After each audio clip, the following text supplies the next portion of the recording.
Good morning everybody. आज आपण पाठाचा पुढचा पॉईंट पाहणार आहोत. आयनिक संयुगे.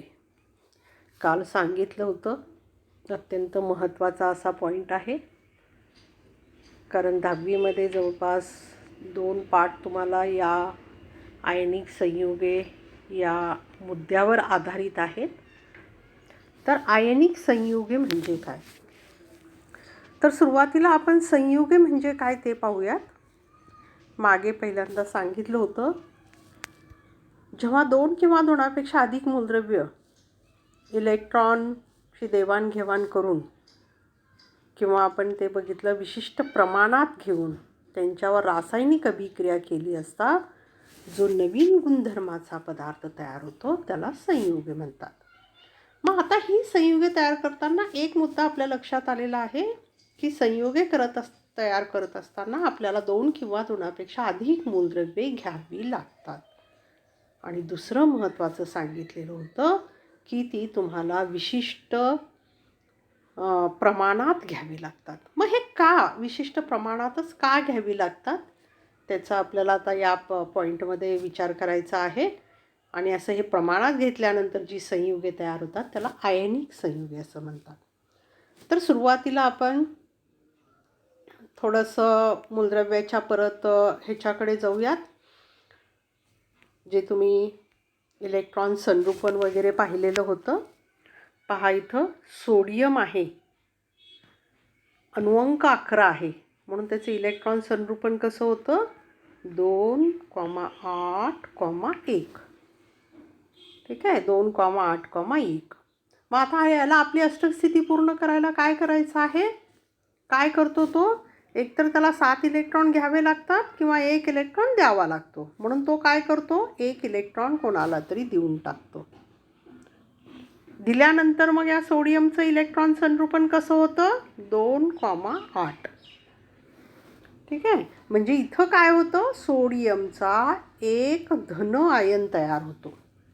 1 इलेक्ट्रॉन दिल्यामुळं प्रोटॉनची संख्या 11च राहते, पण इलेक्ट्रॉनची संख्या 10 होते. प्रोटॉनची संख्या 11, प्रोटॉनवर धनप्रभार राहतो, म्हणून 1 धनप्रभार तिथं वाढलेला आहे. आता याच्या उलट काय होतं पहा, याच्या उलट आहे आता क्लोरीन. क्लोरीनचं इलेक्ट्रॉन संरूपण आहे 2,8,7. ठीक आहे, मग हा काय करतो 1 इलेक्ट्रॉन घेतो. 1 इलेक्ट्रॉन घेतल्यामुळं क्लोरीनचं इलेक्ट्रॉन संरूपण कसं झालं 2,8,8 झालं.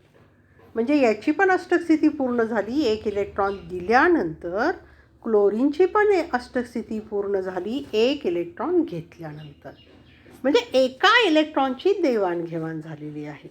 मग असेच अणू एकत्र येतात ज्यांच्यामध्ये इलेक्ट्रॉनची देवाणघेवाण होऊ शकते. मग आता सोडियमला पण 1 इलेक्ट्रॉन घेणारा पाहिजे आणि क्लोरीनला पण काय पाहिजे 1 इलेक्ट्रॉन देणारा पाहिजे. म्हणून हा काय होतं, सोडियमचा अणू आणि हा क्लोरीनचा अणू हे एकमेकाच्या जवळ येतात. आणि जवळ आल्यानंतर काय होतं, त्यांच्यामध्ये एका इलेक्ट्रॉनची देवाणघेवाण होते. मग इलेक्ट्रॉनची देवाणघेवाण झाल्यानंतर यांच्यामध्ये एक विशिष्ट असा बंध तयार होतो. देवाणघेवाणमध्ये आपण बघतो जवळीकता वाढत असते, हो की नाही. मुलगी दिली घेतली की 2 घरं एकत्र येतात, जवळ येतात. शेजाऱ्यांमध्ये वगैरे सुद्धा आपण विचारांची म्हणा ह्याची देवाणघेवाण करतो, तेव्हाच मग आपण एकमेकाच्या जवळ येत असतो. तर असं हे एकमेकाच्या जवळ येतात आणि याच्यापासून यांच्यामध्ये असा बंध तयार होतो. एकमेकांना ते चिकटले जातात, त्यांच्यामध्ये बंध निर्माण होतो, त्यांच्यामध्ये जवळीक निर्माण होते. आणि त्याच्यामुळं काय होतं, इथं NaCl हा रेणू तयार होतो. NaCl यालाच आपण संयुग असं म्हणतो. सोडियम क्लोराईड हे संयुग तयार झालेलं आहे. मग हे कशामुळं तयार झालं, इलेक्ट्रॉनची देवाणघेवाण झाल्यानंतर. सोडियमनं 1 इलेक्ट्रॉन दिलेला आहे क्लोरीनला आणि क्लोरीननी सोडियमकडून 1 इलेक्ट्रॉन घेतलेला आहे. दोघांना पण तितकीच गरज आहे. आता सोडियम देणारा मोठा असा आपल्याला म्हणता येणार नाही, कारण जर घेणाराच नसेल तर तो देईल कुणाला. जर क्लोरीननी जर समजा 1 इलेक्ट्रॉन घ्यायचा नकार दिला तर क्लोरीनची तर अष्टस्थिती पूर्ण होणारच नाही. आणि सोडियमचे पण होणार नाही. मग दोघं पण तसेच क्रियाशील राहतील जोपर्यंत त्यांची अष्टक स्थिती पूर्ण होत नाही. म्हणजे दोघंही तिथं तितकेच महत्त्वाचे आहेत. मग असं दोघांमध्ये इलेक्ट्रॉनची देवाणघेवाण होते आणि मग त्यांच्यामध्ये बंध तयार होतो. या बंधाला म्हणायचं आयनिक बंध. आयनिक बंध. आणि हे बंध तयार झाल्यानंतर हे जे सोडियम क्लोराईड हे संयुग तयार झालेलं आहे, या संयुगाला म्हणायचं आयनिक संयुग. लक्षात. तर इथं तुम्हाला पुस्तकामध्ये थोडंसं आकृतीच्या साहाय्याने इथं दाखवलेलं आहे पहा. तर आता सोडियमचं इलेक्ट्रॉन संरूपण 2,8,1. पहिल्या कक्षेमध्ये 2 इलेक्ट्रॉन, दुसऱ्या कक्षेमध्ये 8 आणि तिसऱ्या कक्षेमध्ये 1. मग हा 1 इलेक्ट्रॉन दिलेला आहे, त्याच्यामुळं पहिल्या कक्षेमध्ये 2, दुसऱ्या कक्षेमध्ये 8 इलेक्ट्रॉन, म्हणून त्याचे इलेक्ट्रॉन संरूपण 2,8. मग 1 सोडियमचा धन आयन तयार झाला, त्याला सोडियमचा धन आयन म्हणायचं. आता क्लोरीनचं तसंच 2,8,7. शेवटच्या कक्षेमध्ये 7 इलेक्ट्रॉन. मग हा काय करतो, सोडियमनी जो इलेक्ट्रॉन दिलेला आहे हा इलेक्ट्रॉन तो घेतो आणि शेवटच्या कक्षेमध्ये त्याच्या 8 इलेक्ट्रॉन राहतात. मग सोडियमनी 1 इलेक्ट्रॉन दिला, क्लोरीनला दिला, त्याच्यामुळे यांच्यामध्ये जवळीक निर्माण झालेली आहे आणि सोडियम क्लोराईड हे आयनिक बंधाने युक्त असं हे संयुग तयार झालेलं आहे. लक्षात. तर आयनिक संयुग केव्हा तयार होतं, इलेक्ट्रॉनची देवाणघेवाण झाल्यानंतर आयनिक संयुग तिथं तयार होत असतं. तर असं इलेक्ट्रॉनच्या देवाणघेवाणामुळं जी संयुगे तयार होतात त्याला म्हणायचं आयनिक संयुगे. ठीक आहे. दुसरं एक उदाहरण तुम्हाला दाखवते मी. मॅग्नेशियम ऑक्साईडचं पाहूयात आपण. Magnesium oxide MgO. Magnesium oxide म्हणजे MgO. आता इथं काय केलेलं आहे, मॅग्नेशियमचा एकच अणू घेतलेला आहे, ऑक्सिजनचा पण एकच अणू घेतलेला आहे. तर मग हे मॅग्नेशियम ऑक्साईडमध्ये कशा प्रकारे होतं, तर सुरुवातीला पहा मॅग्नेशियमचं काय आहे इलेक्ट्रॉन संरूपण. मॅग्नेशियमचं 12 अणुअंक आहे, त्याच्यामुळे इलेक्ट्रॉन संरूपण होतं त्याचं 2,8,2. ठीक आहे, 2,8,2 होतं. मग त्याला काय करावं लागतं, हे 2 इलेक्ट्रॉन त्याला कुणाला तरी द्यावे लागतात. आणि ऑक्सिजनचं काय आहे इलेक्ट्रॉन संरूपण 2,6. अणुअंक आहे 8, म्हणून तो काय करतो, ह्या मॅग्नेशियमने दिलेले 2 इलेक्ट्रॉन घेतो, म्हणून त्याचं इलेक्ट्रॉन संरूपण काय होतं 2,8. आणि यांनी पण 2 इलेक्ट्रॉन दिल्यामुळं त्याचं इलेक्ट्रॉन संरूपण होतं 2,8. दोघांची पण अष्टक स्थिती पूर्ण झालेली आहे. पण किती इलेक्ट्रॉनची देवाणघेवाण झालेली आहे 2.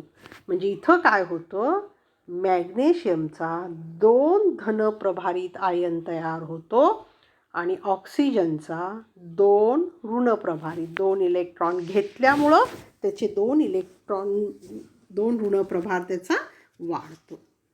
त्याला म्हणायचं आयन. 2 ऋणप्रभारित आयन तयार होतं आणि याच्यापासून इथं MgO मॅग्नेशियम ऑक्साईड तिथं तयार होतं. तर आता इथं पण काय झालेलं आहे, इलेक्ट्रॉनची देवाणघेवाण झालेली आहे. इलेक्ट्रॉनची देवाणघेवाण झाल्यानंतर आयनिक बंध तयार होतो. आयनिक बंध तयार झाल्यानंतर जी संयुगे तयार होतात त्याला आपण आयनिक संयुगे असं म्हणतो. ठीक आहे. तर असं हे आयनिक संयुग इथं तयार झालेलं आहे. आणि जे आपण संयुगे शिकताना बघितलेलं होतं की संयुगे तयार करताना विशिष्ट मूलद्रव्ये विशिष्ट प्रमाणात घ्यावी लागतात.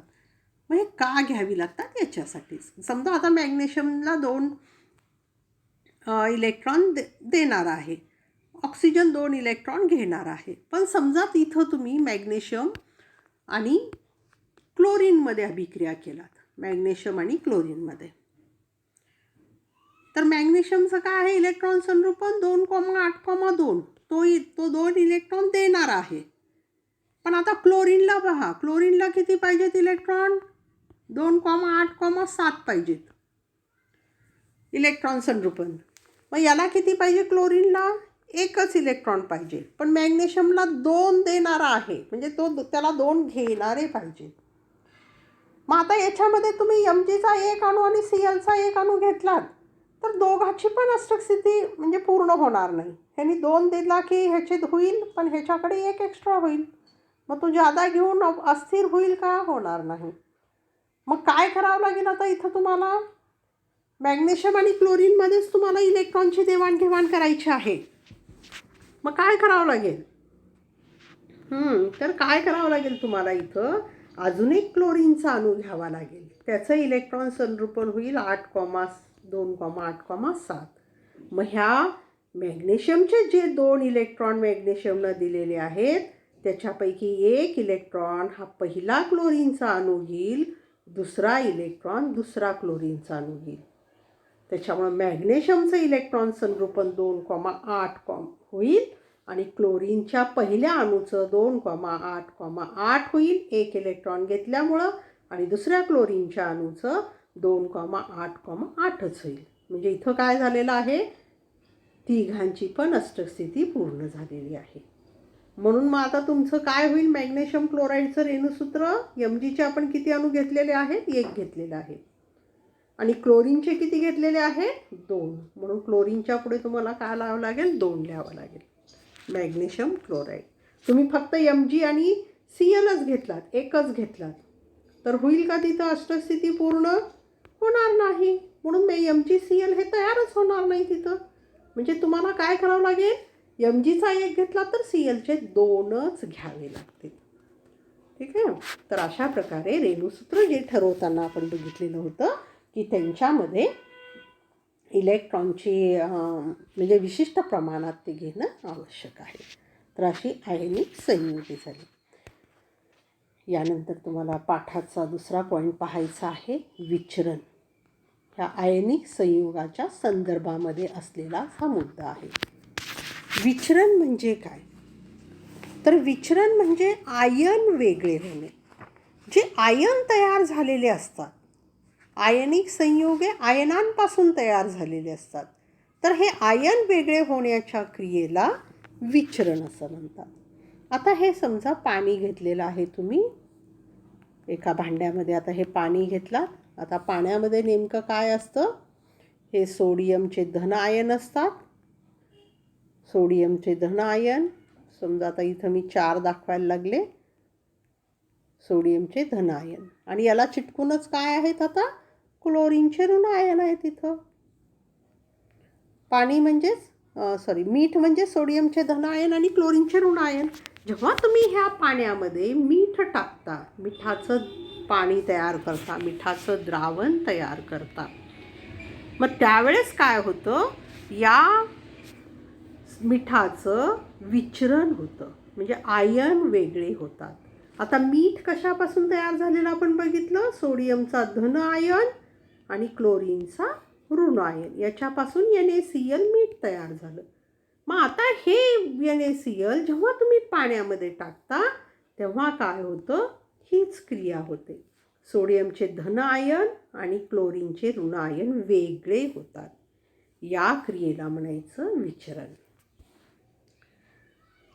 तर विचरण म्हणजे जेव्हा आयनिक संयुगे पाण्यात विरघळतात तेव्हा त्याचे आयन वेगळे होतात.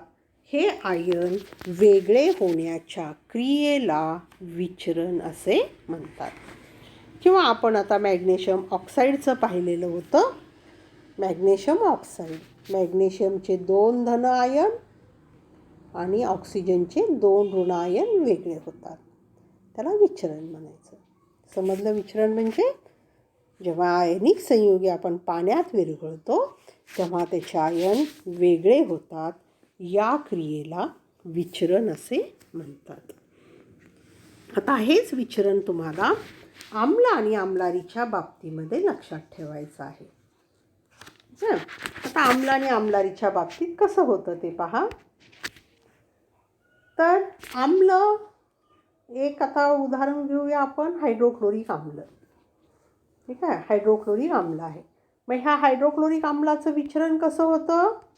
हे हायड्रोक्लोरिक पाण्यात विरघळल्यानंतर हायड्रोजनचे धन आयन आणि क्लोरीनचे ऋण आयन तयार होतात या HCl पासून. हे आयन असे वेगळे होतात, त्याला विचरण असं म्हणतात. आणि हे विचरण ज्या आम्लाचं जास्त होतं लक्षात, त्याला तीव्र आम्ल म्हणायचं. आणि हे अरेनियस या शास्त्रज्ञाने हा सिद्धांत मांडलेला आहे.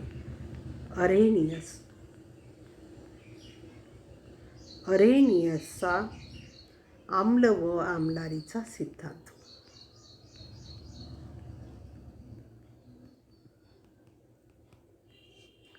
तर अरेनियस शास्त्रज्ञ काय सांगतो, जे आम्ल पाण्यात विरघळले असता जास्त प्रमाणात हायड्रोजनचे धन आयन तयार करतो त्याला म्हणायचं तीव्र आम्ल.